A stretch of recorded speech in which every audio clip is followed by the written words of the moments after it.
Hi guys, and welcome to Flight Deck. I'm guessing right now probably you want to start with ATC communications, specifically using Vatsim for your flight simulation to make it more real experience. And I've seen mostly that all the videos are either long or don't give a fundamental structure on how to apply ATC communications through our different conversations, right? And what I'm gonna do, what this video is gonna do is, we're gonna basically talk about different essentials which are required to get started with Vatsim or ATC communications. The second part, we're gonna talk about the fundamentals of communication, which basically means that you can't really predict uh, what kind of conversation you're gonna have with the different kinds of ADC, right? And I'm gonna give you a fundamental which helps you build your own phraseology rather than just memorizing what I'm gonna tell you, right? And later on what you'll see is it actually fits in beautifully in that basic fundamental. Okay, when I say fundamental, it will be a formula, right? In the third part of it, I'm also going to show you a certain clip, a real life clip, wherein I'm actually talking to the ATC. So it's not just made up ATC. It's an actual flight ATC where you'll also see the kind of mistakes which can be done and how do you correct it, right? So don't expect the ATC communications to be really perfect, neither from the ATC, neither from you, right? And so let's get started with the basic first, right? Basic theory in place. Right. I'm guessing that by now you already must have come to understand that there is something called as Vatsim flying and explain on Microsoft Flight Simulator, right? And the essential tools that you're going to be needing to get started would be Vatsim ID. You're going to be needing Xquarkbox, Xpilot, etc., which Vatsim ID itself suggests. You're going to be needing a standard flight planning software, which is online or offline depending upon what you have. You're going to be needing charts. Now that's a recommendation to get obviously an Navigraph. The reason why I say is because your charts will be updated and your FMC will be updated, and for you to have an ATC communication which is correct, uh, charts are really helpful. So that's something that I have realized over time, right? And obviously deciding the target of airport where you want to do the ATC flying, right? The reason why I say is not all airports will have live ATC, right? For example, if I'm from India, hardly you will see on any days where you'll actually find someone actually running the ATC, right? So also I'm going to show you how do you find that on a daily basis. You don't have to really guess uh, and just waste your time finding ATC. All right. So the second part of it is the pre-flight preparation. Very important, right? As I said, if you have those essential tools in place, and if you don't have, and you want to still just try it out first, okay, you can just still do with the free chart. Okay, there are a lot of free charts available. You can still do it, and you can also expect your uh, ATC operator to help you out with, right? Now, the first thing is you check out the Vatsim radar. Okay, the Vatsim radar is available on SimAware, and you just go to SimAware, and I will show you how to in one of the clips on how to actually check whether the ATC is actually there. Okay, so based on that, you decide the departure airport. All right. So let me just see if I can just show you that. Alright, so the first thing to do is obviously to check Vatsim radar. Right now, what's a Vatsim radar? So I'm just gonna quickly show you how to do that. Okay, so as you can see, we are on Google Chrome, right? And what you do is you just type in sim aware, right? and you click on SimAware. So this is basically tracking of all the flights which are running on Vatsim. Okay. It's available. I mean, it's actually written on Vatsim, but nobody actually checks it so easily, and they're just guessing where possibly the ATC will be there, and it's really unnecessary. Now, if you see, for example, I'm from India, right, and you just click on ATC, right, and you see absolutely nothing, right, absolutely nothing, and that's the problem, right. So don't get obsessed about flying in your specific region. Just go and check. Mostly I've seen in the North American region and in the European region, specifically closer to the more developed cities like England. The London region, the UK region is pretty always packed up with ATC, and also somewhere near Germany and France also is always does have ATC, right?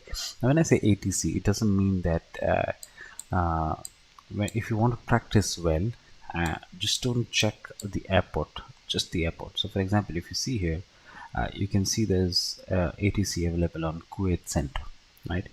uh, Now if you just zoom in, you see basically it's written as A, which basically means there is only approach. Okay, now let me show you what happens if you go to the left side of it. All right, let's go to North America because that should be a perfect time right now. So for example, if you see at Boston Airport, so you can see D, G, T and A, which means all the possible frequencies which are required is actually available, which is delivery, ground, tower and approach, right? That's the first part of it, which will give you a better experience because you will have the opportunity to practice different kinds of frequencies approach, as opposed to, for example, if you go to LaGuardia. So LaGuardia has only approach at this moment. Okay, so if you see Philadelphia, it only has approach, right? Now what you could do is you could plan a flight uh, which is but make sure that the airport from you're departing from has at least three frequencies. The major ones being ground, tower, and approach. Very essential. Okay. The target airport, the arrival airport, even if it just has two frequencies or one frequency is at best, it's fine, right?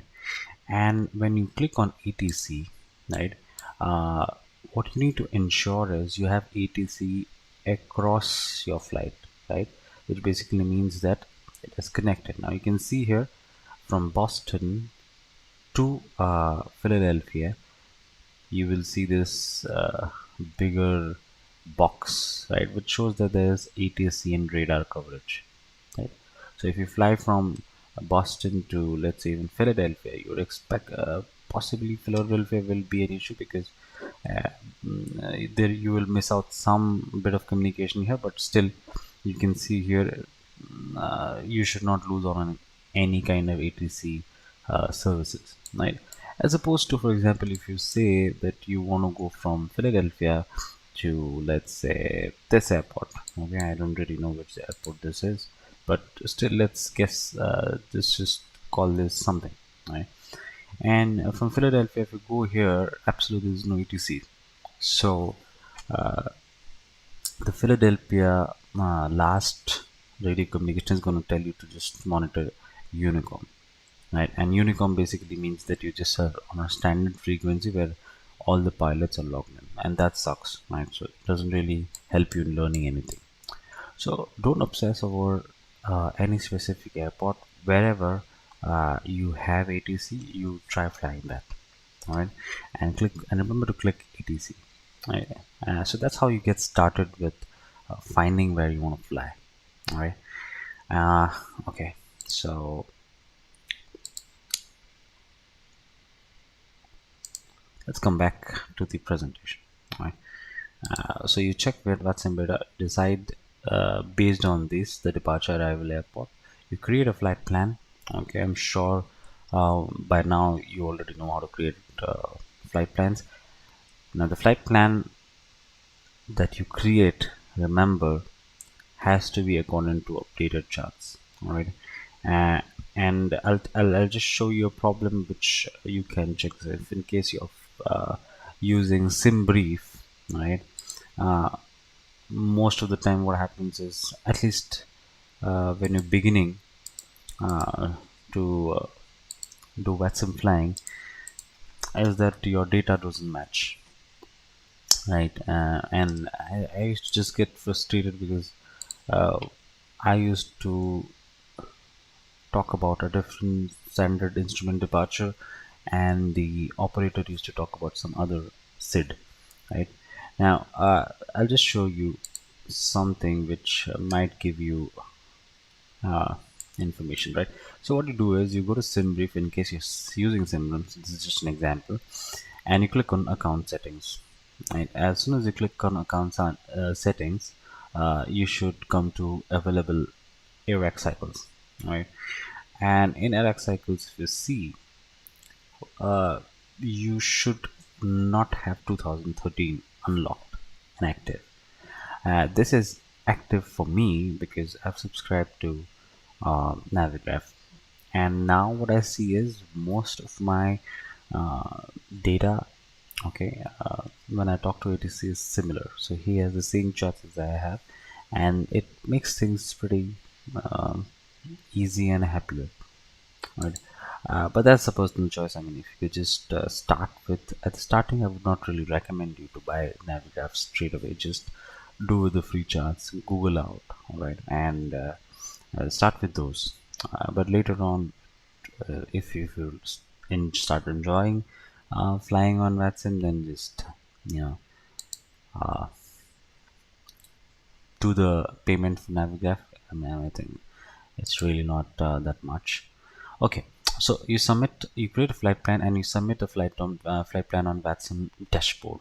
Okay, now what does that mean? So once you have the Vatsim ID, do make sure that you are actually submitting it on Vatsim network. Now, this is VatsimNet, right? And if you just go to the pilot section, all right, and if you see create a file of flight plan, so I'm just giving you a direct link. All right, so just click on file flight plan, and you click on flight plan, and there you go. So whatever SimBrief account you've used in whatever flight plan you've used, just put in all the details. These are very easy details to put in, and just submit file flight plan. All right.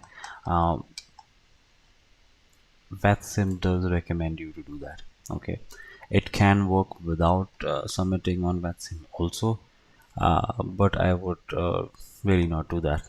Okay, uh, I really appreciate the kind of people who have made Vatsim possible. Right, it's free of charge, amazing service. It's a lot of things to learn.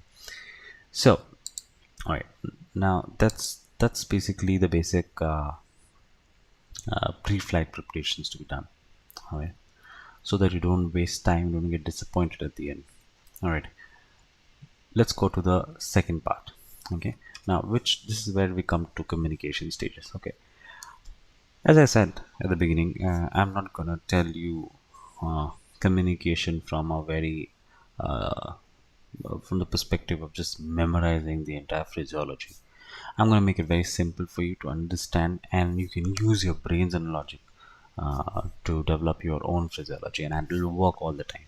Okay, the first contact. So every ATC will have either a first contact and a follow-up instruction, just like you call your friend. Right? You call a friend, and when you initially contact them, let's say it's a friend that you have not called for some time, right? You would want to introduce yourself, right? You want to say Alan, right? If I'm Alan, I'm going to say hi, XYZ, and this is me, right? And that's the first logic for initial contact with the frequency. And the follow-up construction, communications that you're going to have with your ATC is not, or in general with your friend, you're not going to keep on using and introducing yourself again and again and again, right? So that's the basic first logic to ATC communication, right? First contact and follow up. Just remember this, all right? Now, what's the basic structure, right? So as we were looking at the SimAware website, right? You could I showed you there were C. So let's just keep it open so you can just quickly check it, right? So let's just see, right? Okay, so if you see in the Boston airport, you can see D, G, T, and A. Okay, what are those? So D means delivery, G means ground, T means tower, and A means approach. Okay, now what are the functions of those? So that's for that we're going to come back to the presentation. All right. So what that basically means is the ground, specifically the ground, is responsible to get you till the runway. Okay, from the runway, it's the job of the tower to get you airborne. Okay, from airborne till a certain time, the tower will make sure that you are following the correct heading, etc. From there, they will transition you into departure control, or it might also so happen based on the availability of ATC from tower, you might directly go to center. It really doesn't mean anything. It just means that there is a certain area on the airspace which is controlled by center. So for example, you will have Boston ground, then you will have Boston tower, then you'll have Boston center, and after center, if your route is longer, then you might expect radar. Okay, so which does not have any specific name to it. It will just be a frequency and a radar and a person who's manning that specific space.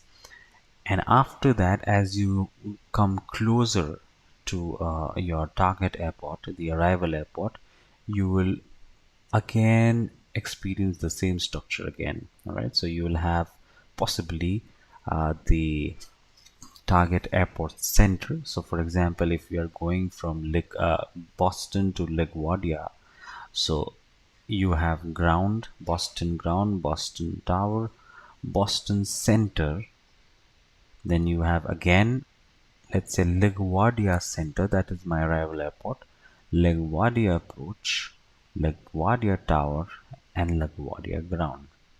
So very simple to understand, right?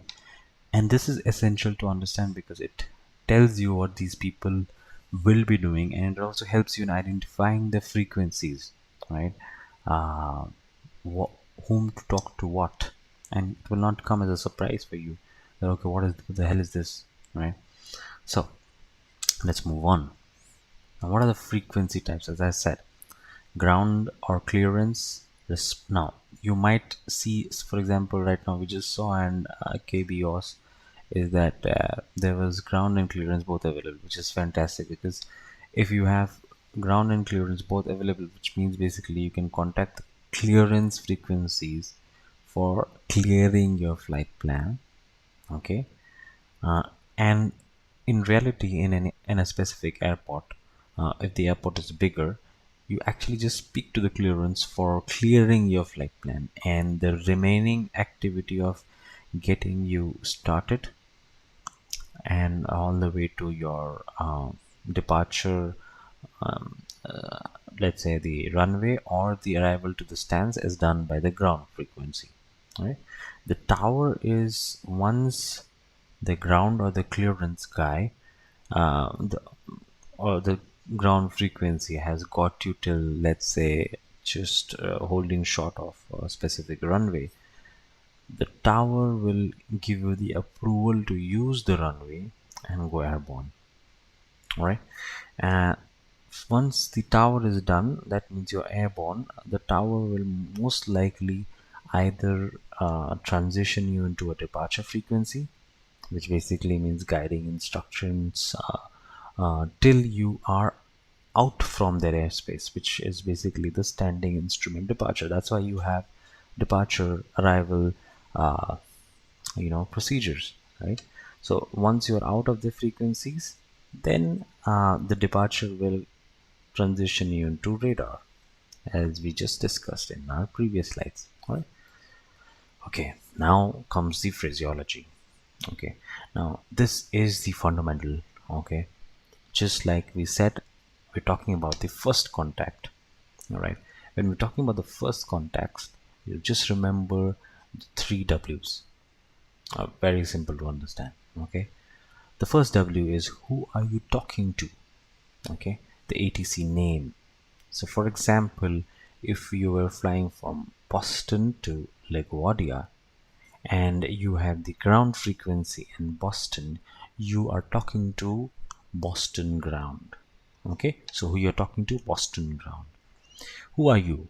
Right, so you have to be knowing your call signs. For example, uh, my call sign could be 7, could be Jet Airways 7 Charlie Hotel, right?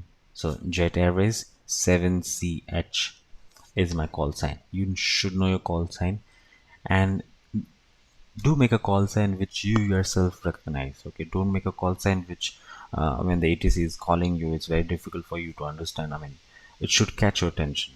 All right, so decide a call sign based on that. Okay, the third W is what information you would like to get or give. Okay, so sometimes depending upon the frequency, you might have to get the information, sometimes you might have to give the information. All right, uh, and just like you add in any of your communication with your friends and families, is to just add a little bit of politeness. Okay, so when you're talking to, let's say, Boston ground, you could just add a little bit of the basic etiquettes of good morning, good evening, etc. It will help you with the communication amazingly. All right. So here's an example. For example, I'm talking to Boston ground, first W. Sierra Papa 737 is my call sign. And what information I would like to give to the ground? Where am I? Right. So I'm at stand B53 with information echo. I'm going to cover what exactly that is. Request clearance to, let's say I'm flying to KJFK. Right? So that's how your communication will start. Boston ground, Sierra Papa 737 at stand B53 with information echo requesting clearance to KJFK. So that's the phraseology. And the same physiology is going to work with all the frequencies. All right. So let's go ahead. Now, the follow-up conversation. So once you have, let's say we've already spoken to the ground frequency, and let's say he replies us. So we're going to follow the two R's. One is the repeat information and repeat the call sign. All right. So for example, we contacted the ground at first, right? Uh, let's say the radio, uh, uh, the ATC, the ground frequency, cleared us for KJFK, right? And he gave us the information.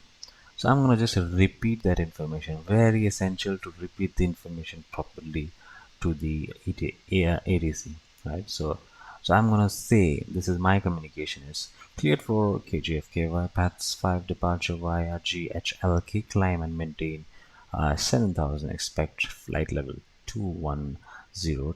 10 minutes after departure, squawk 1013, departure runway 06 left, departure frequency 122.3, Sierra Papa 737.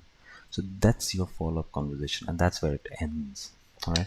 Now, don't get bogged down by the speed or the amount of information it's going to give. I'm going to give you tricks by which you know what to take down. Okay. So, for example, I'm just going to let out the secret. I'm just going to say, because you would already know, that's where the charts help.